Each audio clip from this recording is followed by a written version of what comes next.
Wandering Winder here to tell you that crop rotation is not hot garbage. Okay? Now it is hot garbage if you don't have any green cards in your deck, obviously.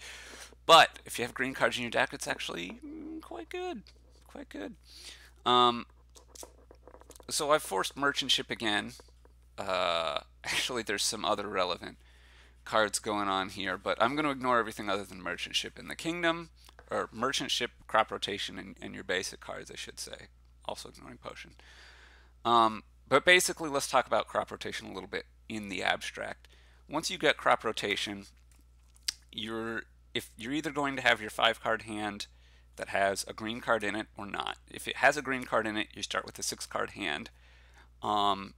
It's like you've turned the green card into a lab. It's like you inherited laboratory, kind of. I mean, obviously it only works for the first green card, so it's not as good as actually inheriting laboratory in that case. But whatever. You could also compare it to hireling. You're drawing an extra card a turn, basically, because you have a 6 card hand. It's actually a little bit better than that because you've effectively trashed one of the green cards out of your deck unless you're triggering a shuffle because you discarded it, so it's not going to be in your hand. So if you had 3 green cards now, you effectively only have 2 to draw. So that's also nice. And you don't have to draw and play the hireling. You don't have to draw and play crop rotation like you would with a hireling. So it works better for your terminal space. You get the effect immediately, like on the very next turn, so that's a big deal too. It's just a super powerful effect to have anytime you have green cards. Now, I think that's most often going to happen when there's little to no trashing, which kind of puts you towards money density. But even in money density, like it can make you be quite strong. So let's test this out. Actually, first without Merchant Ship, I guess maybe. I'll note that it works well with terminal draw because you're more likely to be able to find one of your green cards. It helps you green more because you're more likely to have a green card to turn it on. Oh, if you don't have a green card in your hand, then you probably have a better starting 5 card hand, so that's also nice. With terminal draw, you're more likely to find a green card. With dungeon in particular, you can discard the estate before you do the dungeon if you already have a green card in your hand. It also combos with tunnel, which is the one like real combo with it, I think.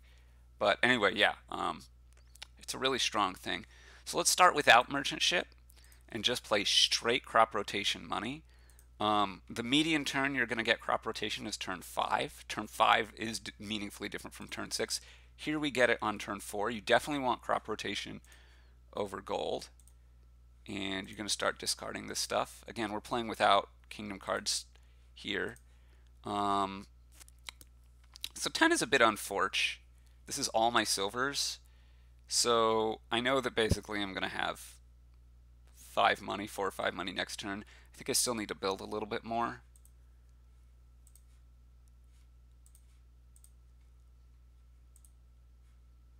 And now I'm going to start provincing.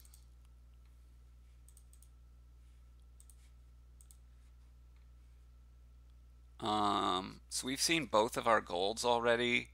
We've seen 2 silvers last hand, 4 more. So these last 6 cards are pretty garbage, so I want to cycle through them faster.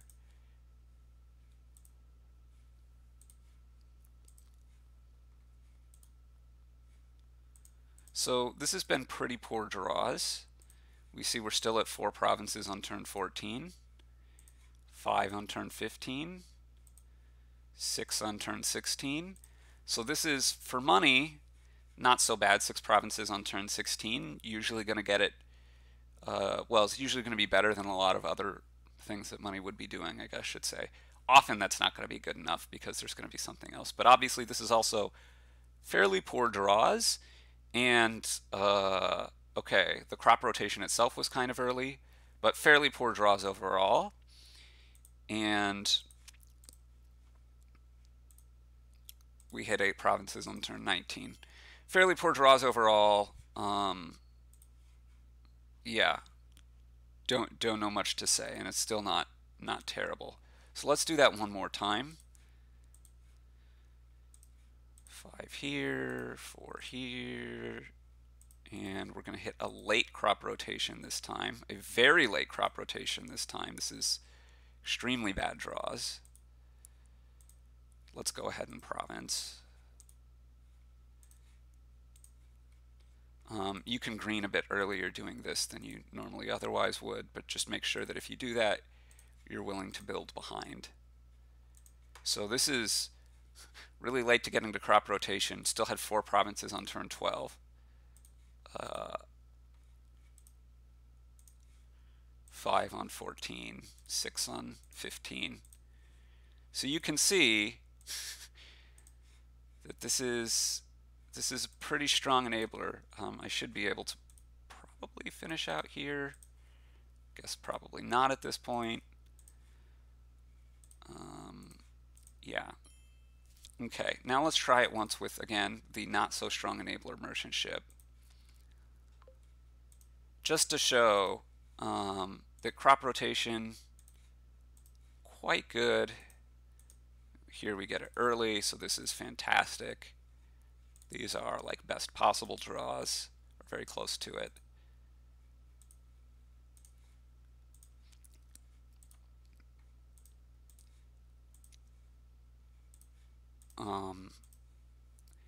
So this is obviously also going to be a good thing in any deck that's not just a money deck, so long as you still have the green cards in your deck. This is 4 provinces on turn 10. This is obviously exceptional draw, so don't take this as typical. 5 on 12.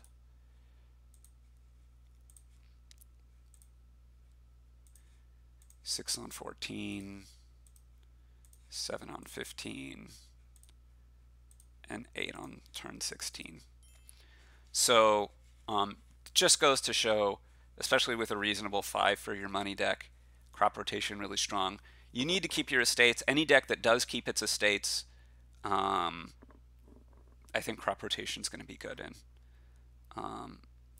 If you want to talk about the money density thing just a touch more, a 6-card hand, you only need 1.33 money instead of 1.6 money on average per your 6 cards to hit province as opposed to per 5.